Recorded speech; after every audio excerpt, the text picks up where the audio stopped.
Hey everyone, welcome to my studio. This week, priority number one will be to get some good hours in on the fountain project because I just have a few more weeks until my exhibit, and so I've got to get it finished, but I really just have the background.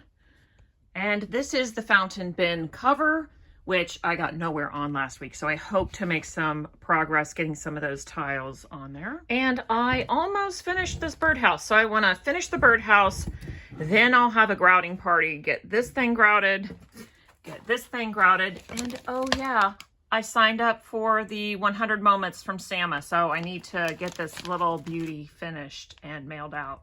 Ooh.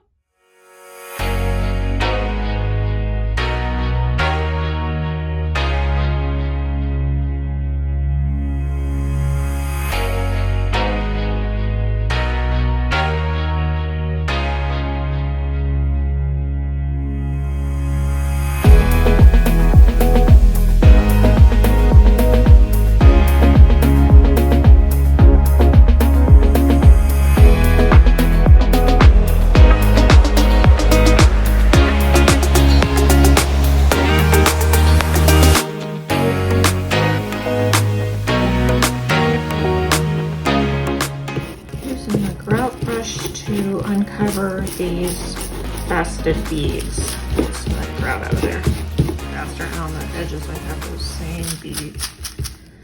Grout is a little wet yet. I'll come back again and do that again.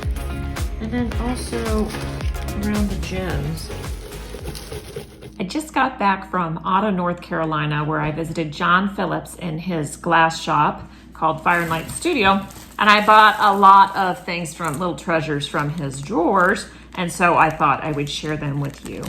Now, he said he likes to go to bead shows and buy things and likes to go around and get all the neat things. And so I really appreciate that. I like to go to bead shows as well, but it's been a while since I've been to any. Anyway, I am just going to take these out one at a time and show you. So I think I'm going to flip my camera around so you have a better view. First of all, I just want to show this box. I bought a whole bunch of No Days mosaic mesh. I thought maybe I could use it in the classroom. He had this marked way down. I think it was $4 a roll, and it was prior to that $12 a roll. So I just bought what he had left, and I don't need any more glass, but my students are always looking for glass. So I went through his scrap ends and he sold it to me for $1 a pound. I just tried to find glass that had bright colors and that was opalescent. So had a lot of clears, but I don't need those. I'll try to show a little bit of each thing. I really like these druzy type pieces. Not sure if they are vintage or not. And some little leaf shaped ones.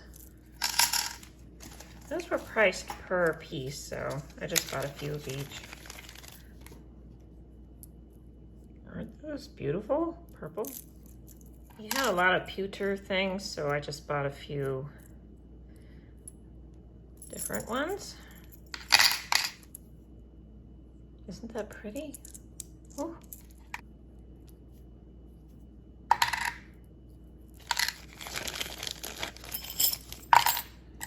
I bought these to make necklaces, but I think they'll be a little bit tricky to use. Anyway, these red moon faces. I had used blue and clear and yellow, but these red iridized ones, pretty awesome. Let's make rocks out of those. And a bag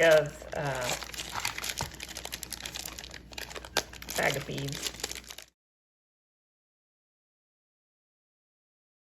Now the stained glass. First of all, he threw in a free piece of mirror. Someone had just donated it to him. It's a little dirty, but I took it anyway. And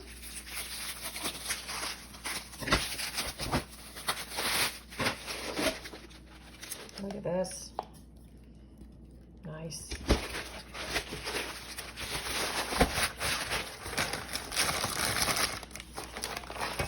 I've mainly just got these hot colors. Woo.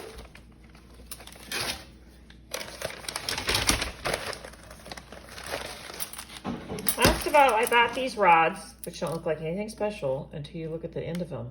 They're melee rods. All I have to do is cut them. Aren't those awesome? Those were a real deal too. Here's the Bluebird house. I'm all finished grouting it. It's almost too sparkly. I think the bluebirds are gonna be fighting over this thing. Good grief. Woo! And this is the tree where I'm gonna put it. They like to look out over the yard. Dunk. Back at the kiln. I'm about to open this thing and see what has occurred. Opening that was a two-handed operation. Oh, look at all these. Look how great these look. Oh, let's see the eyeballs. There they are. Kind of wonky. Oh, yeah. Now I get to unload. It's gonna take a little bit of time. Here's an example of two that were too close together and they fused together. See, they just melted right together. Here's another couple. Didn't separate enough. Oh well.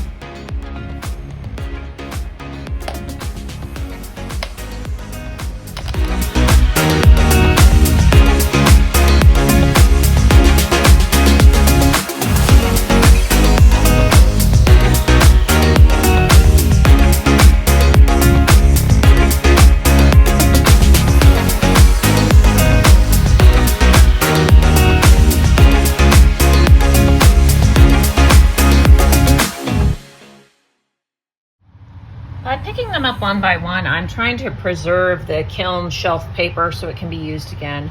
But by the time I got over here, I started scooping it and just thought it really wasn't worth it. I don't know.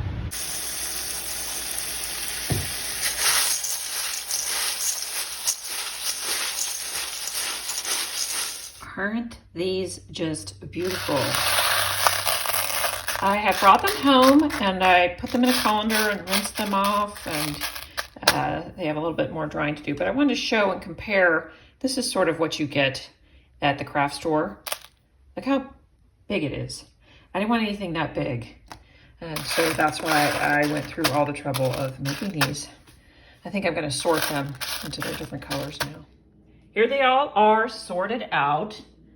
Some I have quite a bit of and others just a little bit. Here, the purple, I had a couple different colors in there for the purple. There's my wonky and stacked ones.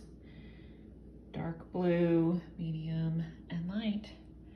All ready for the community project.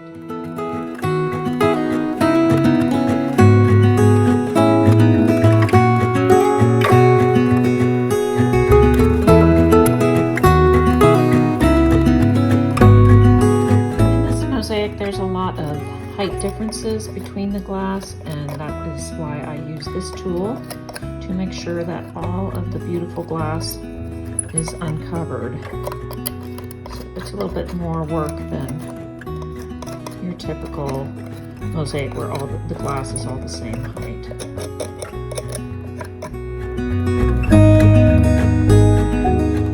Here is Spring Fever 3, all finished. I love the Fritballs in it. These little tiny ones are so great. And this one, For this week's field trip, I'm at Abernathy Greenway Park in Sandy Springs, Georgia. It's a linear park along Abernathy Road, and it features not only beautiful landscaping, but some very artistic children's play equipment. This dragonfly by Alexis Gregg and Tanner Coleman looks so fun. And it has these great Daldever windows for eyes. And this granite sculpture by Frank Swanson is so unique. It leads me to the real reason I came, which is to see Reham Artie's Wonder Wall made of kiln melted glass. Take a close look at this dragon. Isn't this so cool? Look at all the colors, and you would think that there might be some sharp pieces. Look at the triangles that she uses. No, it is all fused in the kiln to give it a soft edge, so none of these pieces will cut anyone. And if she didn't use kiln glass, then the tiles have a soft rounded edge, so no one can possibly get cut. There's my hand for scale so you can see how big those pieces are. I just love it. I drive by it all the time. I can see it from the road. Now, I don't know if Reham bought any of those gems or if she fused them in the kiln, But I can tell you, after making my Fritballs, I have a new appreciation for someone who can fuse so much glass to use in a project. These big circles are just awesome. I don't know if she used Frit on there or found some awesome glass to fuse. They're beautiful. And look at these interesting colored things that she made. Just gorgeous. These kids probably don't know how lucky they are to come play on this awesome equipment.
It's time to take stock again, to step back and take a look. Now that I've got this corner done, I think it's really working. I can't wait to fill in more.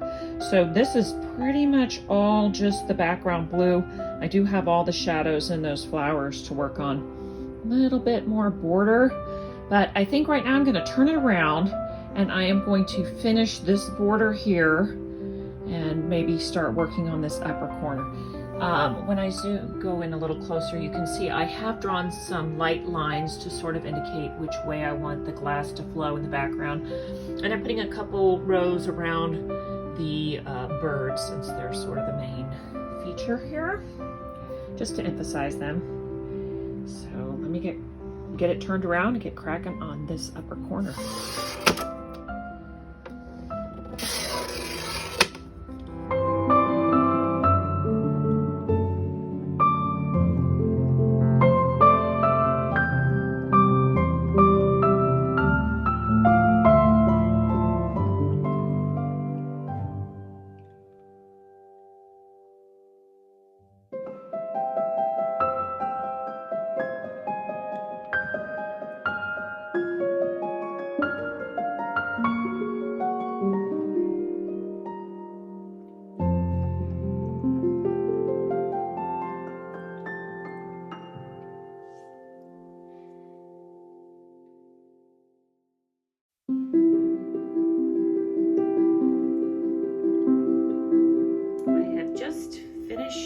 The border all the way around.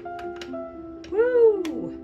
I'm going to be working on the background behind the roses, the shadow, and then the blue behind the birds.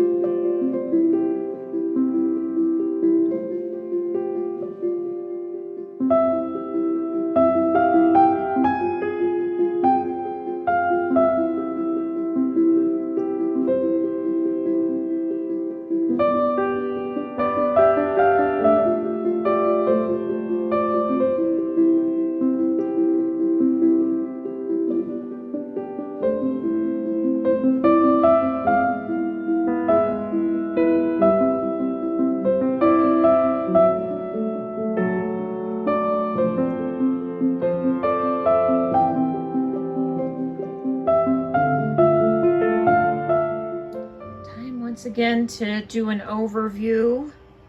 I got quite far this week with a lot of the background behind the roses and all that border, as well as that chunk and this corner down here.